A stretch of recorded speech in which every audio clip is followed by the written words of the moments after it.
सर्दी का नहाना ते ऊंट नूं रक्षे च बहाना दोनों बड़े औखे काम ने जनाब। बाहर बहुत वाधू सर्दी है, धुंध पई दी है ते जनाब दंदां नाल दंद वजन डे ने ते तुसीं सोचदे हो कि अज मैं नहाना है। फिर गर्म रजाई चों निकल के जिसले तुसीं ठंडी लैटरीन च जांदे हो ते अगे पानी भी जनाब यख ठंडा। फिर बंदा कहता कि नहाना जनाब कोई सौखा काम नहीं पाया गया। अज की वीडियो च असीं गल करांगे नहाने के तरीकों के बारे च, लेकिन सर्दियों च किस तरह नहाने आ उहदे बारे च असीं गल करांगे। तरीका नंबर 1, जनाब असीं गए वाशरूम च जाके ते खोलिया शावर खुलिया तो जनाब देखन डे शावर च पानी निकलन डया ते इंज हत्थ बन के उस पानी वाल वेखन डे असीं अख पानी नाल जनाब साडा हाय। फिर सब तो पहले हौसला देने वास्ते की करने कि जनाब अपनी लत्त उस पानी के अगे करने कि देखने कितना ठंडा है। फिर उस पानी तो थोड़ा जहा पानी लैके हल्का जहा करके छट्टा सुट के इंज थोड़ी कंबरी लैने हैं। सानू पता है कि जो ठंडा पानी है अपना काम दिखाता है लक के उत्ते, इत्थे इन्हें अपना कमाल दिखाना हुंदा।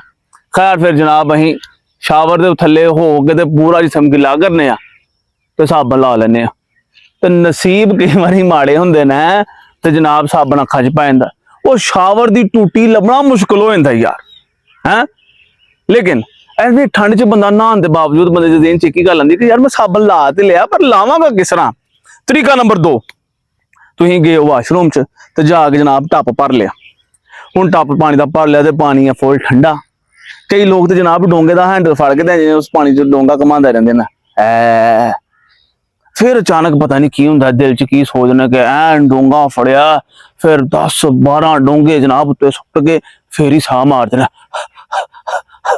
ते पूरा कमरा तुई कर देंदे ना। फिर भी सवाल वही रहिंदा कि यार वो मैं नहा लिया साबन ला लिया लेकिन हुण मैं दोबारा पानी सुट के साबन लाना किस तरह।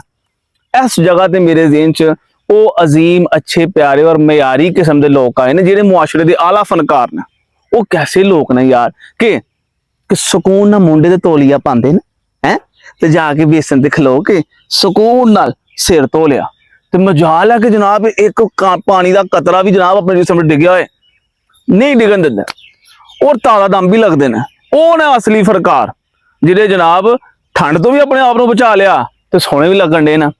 मेरे ज़हन च एक छोटी जी कहानी आई है, पुरानी गल है। असीं ना उदों मकान बनान डे सन जिहड़े मैं एक दिन वैसे चला गया, मैं देखी मकान किन्ना क बनया, शायद मिस्त्री छुट्टी से सन। उत्थे मैं गया, ठंड बड़ी वा अच्छा ते अगे एक ड्रम पेदा ते ड्रम च पानी।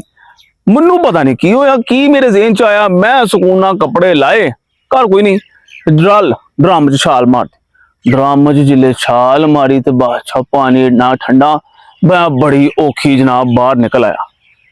पानी नग ठंडा कि जनाब वाल ही आकड़ गए। वो जिले मैं बाहर निकलिया तो नंगा ही सरकार पौड़ी ते जाके बह गया। उत्थे मासा धुप पैन दी ते धुनी तो थले हर शह सुन्न हो गई थी। हुंदा बंदे नाल बाद कार की वाकया हुंदे ना। लेकिन ठंड च जेड़े बंदे नहांदे ना वो सानू एक गल दसदे ना कि बंदा अगर कोशिश करे तो कुछ भी कर सकता। ठंडा च बंदा वैसे नहाए ना दिमाग च कोई ख्याल नहीं आता, दिमाग ठंड बर्दाश्त करे या जनाब साढ़े ख्याली महालत अमीर करे। वीडियो चंगी लगी है तो इनू लाइक करो, शेयर करो, सब्सक्राइब करो। हसते बसते रहो, मिलते हाँ अगली वीडियो च।